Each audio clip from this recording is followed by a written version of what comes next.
The airport lights blurred as I stumbled toward the departure gate, heart hammering like a war drum. My phone screamed, "Decline" for the third time, and I realized it.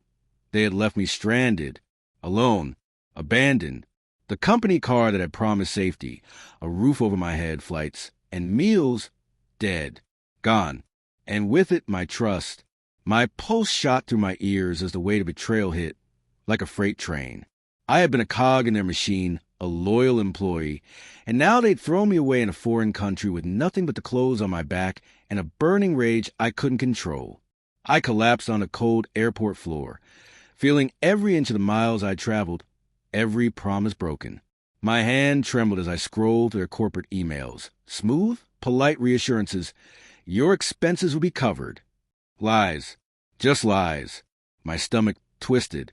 I had always believed in this company, in my team, in the promise that loyalty was rewarded. But loyalty, it seemed, was only for convenience. By nightfall, I had scavenged enough cash for a dingy hostel on the outskirts of the city, the neon sign flickering like it was mocking me. I lay awake, plotting. Anger churned into a venomous focus. If they thought they could leave me here, powerless, invisible, they had no idea what they'd unleashed. Revenge wasn't just a word. It was a plan, and I was meticulous. First, I became invisible. I watched. I studied. The emails, the schedules, the hubris dripping from their corporate communication. I traced their vulnerabilities. The contractors who handled expenses, the executive who loved public recognition, the VP who prided himself on efficiency. Every detail was a thread, and I was about to pull the entire tapestry apart. I started small. A single, carefully timed expense report glitch. A mild inconvenience disguised as coincidence. The VP's inbox flooded with anomalies. The IT department scratching their heads. Whispers began in the office. Is someone messing with the system? I smiled in the shadows, knowing the panic had begun. Then I escalated. Using the very knowledge they trusted me with, I exposed a series of minor errors in their financial reports. Tiny at first, barely noticeable, until they became glaring. Contractors called with complaints. Vendors asked questions that couldn't be ignored. Meetings that should have been routine turned into chaos. Emails flew across departments like sparks in a storm, and the higher-ups started sweating, blaming each other, losing control. I wasn't done. I dug deeper, uncovering the secret corners of their operations. The sloppiness they assumed was invisible. The VP, the one who always flaunted his infallibility, was my favorite target. I leaked a trail of evidence, anonymized but undeniable, exposing him to the board. Panic turned to fear.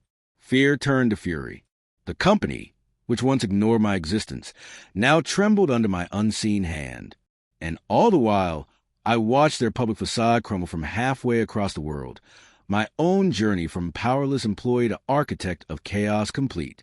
I sent one final message to the CEO, laced with irony, a single screenshot of my stranded airport photo, the timestamp glaring.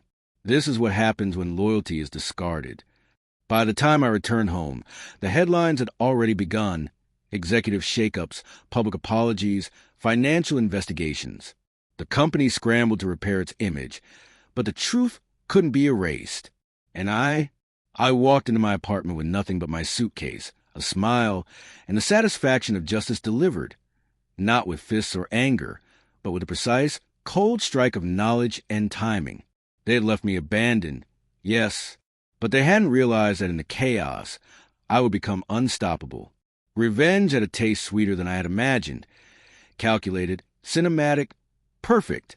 Every email, every glitch, every sleepless night in that foreign city had been worth it. I wasn't just back. I was a storm they never saw coming. And from now on, any company that underestimated loyalty would remember my name.